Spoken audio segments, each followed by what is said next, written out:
नमस्ते दोस्तों। मैं आपको एक अद्भुत कहानी सुनाने जा रहा हूं और अगर आपको ये पसंद आए तो लाइक, कमेंट और सब्सक्राइब करना न भूलें। आपका समर्थन ही इन कहानियों को जीवंत बनाए रखता है। एक दिन एक कलेक्टर मैडम अपनी आधिकारिक लाल बत्ती वाली कार में एक 5 सितारा होटल में पहुंचती है। जैसे ही वो अंदर कदम रखती है, होटल के सभी कर्मचारी और वहां भोजन कर रहे ग्राहक हैरानी से उनकी ओर देखने लगते हैं। सभी सोच रहे थे कि इतनी बड़ी अधिकारी इस होटल में क्यों आई है। वो आत्मविश्वास से चलकर अंदर आती है और अचानक सबको चौंकाते हुए पास खड़े एक वेटर के पैरों में झुककर प्रणाम कर लेती है। ये दृश्य देखकर हर कोई स्तब्ध रह जाता है। आखिर इतनी ऊंची पदवी पर बैठी अधिकारी एक साधारण वेटर को इतना सम्मान क्यों दे रही है? आइए इस पल के पीछे की सच्चाई जानते हैं। सालों पहले की कहानी। रोहित नाम का एक मेहनती व्यक्ति अपनी आजीविका के लिए दिन रात मेहनत करता था। वो एक विधुर था और अपनी 4 साल की बेटी अनन्या को अकेले पाल रहा था। जब रिश्तेदारों ने उसे दोबारा शादी करने की सलाह दी तो उसने मना कर दिया। उसे डर था कि कोई सौतेली मां उसकी बेटी के साथ अच्छा व्यवहार नहीं करेगी। इसलिए उसने अपना पूरा जीवन अनन्या की परवरिश और पढ़ाई में लगा दिया ताकि उसका भविष्य उज्जवल हो सके। वर्षों बीत गए और अनन्या 10वीं कक्षा तक पहुंच गई। एक दिन रोहित ने उससे वादा किया, अगर तुम अच्छे अंकों से बोर्ड परीक्षा पास करोगी तो मैं तुम्हारी कोई भी इच्छा पूरी करूंगा। अनन्या खुशी से चहक उठी। सच में पापा? तो अगर मैं अच्छे नंबर लाऊं तो मुझे एक 5 सितारा होटल में डोसा खाना है। रोहित मुस्कुराए और हामी भर दी। अपनी पढ़ाई में पहले से भी ज्यादा मेहनत करते हुए अनन्या ने जी जान लगा दी। जब परिणाम घोषित हुए तो उसने न केवल परीक्षा पास की बल्कि पूरे जिले में टॉप किया। रोहित गर्व से भर उठा और तुरंत अपना वादा निभाने निकल पड़ा।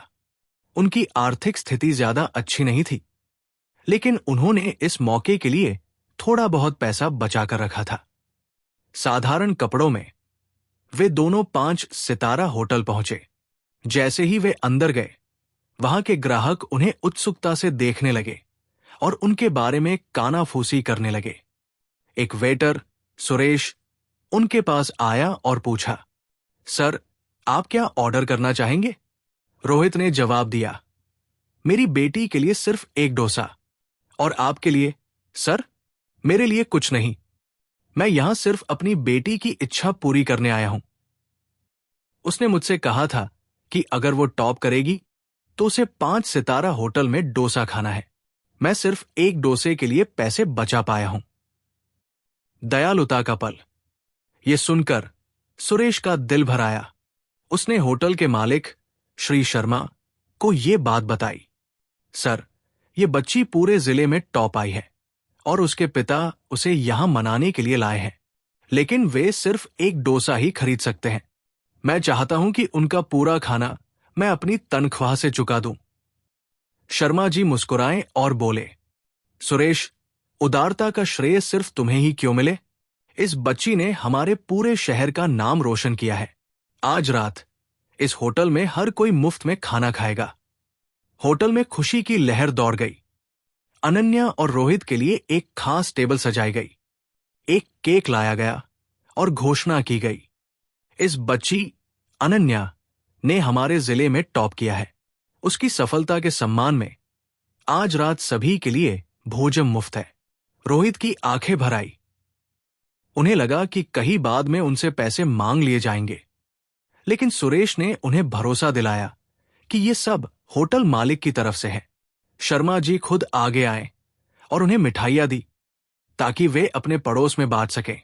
उस दिन अनन्या को एहसास हुआ कि शिक्षा की असली ताकत क्या होती है और अच्छे इंसानों की कीमत कितनी होती है। सपने की उड़ान। उस दिन के बाद अनन्या ने और भी कड़ी मेहनत की। सालों की मेहनत के बाद उसका सपना साकार हुआ। वो एक जिला कलेक्टर बन गई। जब उसकी नियुक्ति हुई तो उसने सबसे पहले अपने पिता को फोन किया, पापा, आपकी बेटी जिला कलेक्टर बन गई। रोहित खुशी से उछल पड़े। ये तो कमाल हो गया बेटा। अब तुम्हें क्या चाहिए? अनन्या को वो 5 सितारा होटल, सुरेश और शर्मा जी की दयालुता याद आ गई। उसने तय किया कि अपनी नई जिम्मेदारी संभालने से पहले उन लोगों से मिलना जरूरी है जिन्होंने उसकी खुशी के पल को यादगार बनाया था। फिर से मुलाकात। वो उसी होटल में अपनी आधिकारिक कार से पहुंची। कलेक्टर की वर्दी में उसे देखकर सभी कर्मचारी और ग्राहक आश्चर्यचकित थे। उसने पूरे होटल में नजर दौड़ाई और सुरेश को खोज निकाला। बिना किसी झिझक के वो उनके पैरों में झुक गई। सुरेश हैरान रह गए। मैडम, आप मेरे पैर क्यों छू रही है? अनन्या मुस्कुराई और बोली, शायद आपको याद न हो, लेकिन मैं आपको कभी नहीं भूल सकती।